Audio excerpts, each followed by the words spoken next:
In those days the multitude being very great, and having nothing to eat, Jesus called his disciples unto him, and saith unto them, I have compassion on the multitude, because they have now been with me 3 days, and have nothing to eat. And if I send them away fasting to their own houses, they will faint by the way. For divers of them came from far. And his disciples answered him, From whence can a man satisfy these men with bread here in the wilderness? And he asked them, How many loaves have ye? And they said 7. And he commanded the people to sit down on the ground. And he took the 7 loaves, and gave thanks, and brake, and gave to his disciples to set before them. And they did set them before the people. And they had a few small fishes, and he blessed, and commanded to set them also before them. So they did eat, and were filled. And they took up of the broken meat that was left 7 baskets. And they that had eaten were about 4,000.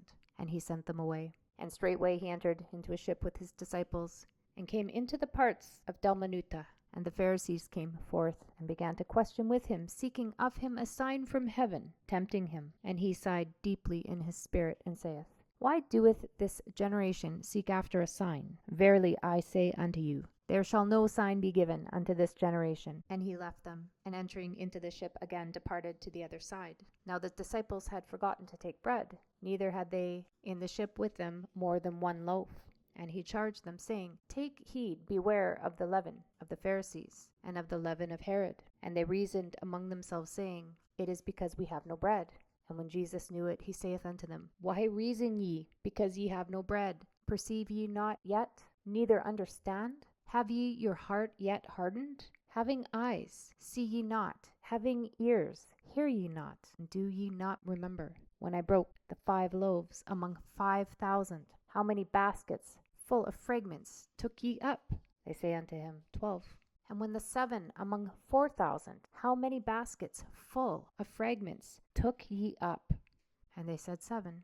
And he said unto them, How is it that ye do not understand? And he cometh to Bethsaida, and they bring a blind man unto him, and besought him to touch him.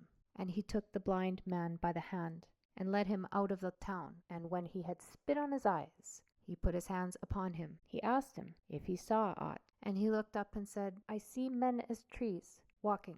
After that he put his hands again upon his eyes, and made him look up. And he was restored, and saw every man clearly. And he sent him away to his house, saying, Neither go into the town, nor tell it to any in the town. And Jesus went out, and his disciples into the towns of Caesarea Philippi. And by the way he asked his disciples, saying unto them, Whom do men say that I am? And they answered, John the Baptist. But some say Elias, and others one of the prophets. And he saith unto them, But whom say ye that I am? And Peter answereth and saith unto him, Thou art the Christ. And he charged them that they should tell no man of him. And he began to teach them that the Son of Man must suffer many things, and be rejected of the elders, and of the chief priests and scribes, and be killed, and after 3 days rise again. And he spoke that saying openly. And Peter took him, and began to rebuke him. And when he had turned about and looked on his disciples, he rebuked Peter, saying, Get thee behind me, Satan, for thou savorest not the things that be of God, but the things that be of men. And when he had called the people unto him with his disciples also, he said unto them, Whosoever will come after me, let him deny himself, and take up his cross, and follow me. For whosoever will save his life shall lose it, but whosoever shall lose his life for my sake and the gospel's, the same shall save it. For what shall it profit a man, if he shall gain the whole world, and lose his own soul? Or what shall a man give in exchange for his soul? Whosoever therefore shall be ashamed of me and my words in this adulterous and sinful generation, of him also shall the Son of Man be ashamed, when he cometh in the glory of his Father with the holy angels.